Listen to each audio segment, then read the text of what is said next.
বিসমিল্লাহির রহমানির রহিম।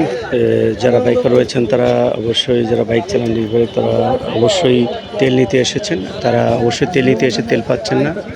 কি বলছে, কি বলতেছে, কি বলেন, বলতে চাচ্ছে কি, তারা বলছে কি দিবে, তেল দিবে বলছে। আচ্ছা, যাও করে সারাদিন এরা চাইনি, আমরা যেহেতু দেখেছিলাম সারাদিন দিয়ে, এবং কয়েকটি পাম্পে, এই পাম্পে দেখেছি এই পাম্পে তেল দিচ্ছে না এবং জনগণকে ভোগান্তি করছে। এই পাম্পে যে কোনো অভিযোগের বিষয়টি আমি জানানোর চেষ্টা করলাম, এটা কর্তৃপক্ষ দেখবে।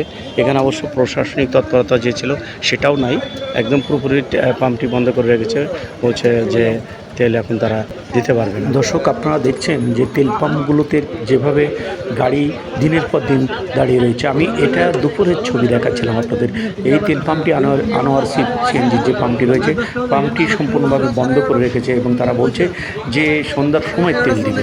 এখন আমরা সন্ধ্যার সময়ও ঠিক ওই তারই ধারাবাহিকতায় আবারও চলে আসলাম। চলে এসে যখন দেখি পাম্পগুলোতে ঠিক একই অবস্থায় অনেক শত শত গাড়ি দাঁড়িয়ে রয়েছে, প্রাইভেট কারও দাঁড়িয়ে রয়েছে।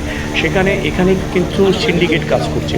যখন এই সিন্ডিকেটগুলোর মধ্যে যারা প্রাইভেট কার বা স্থানীয় নেতৃবৃন্দ রয়েছেন, তারা বিভিন্ন রাজনৈতিক দলের নেতৃবৃন্দরা রয়েছেন, তারা অনেকেই নিজেদের প্রভাব খাটিয়ে তেল তাদের ইচ্ছা মতন নিচ্ছেন। কিন্তু মোটরসাইকেল যারা চালায় তাদের 200 টাকা দিচ্ছেন। সাধারণ যারা গাড়ি ছেলে জীবিকা নির্বাহ করে, সাংবাদিক, বিভিন্ন ডাক্তার, যেসব ধরনের লোক রয়েছে, তারা কিন্তু ঠিক মতন তেল পাচ্ছেন না।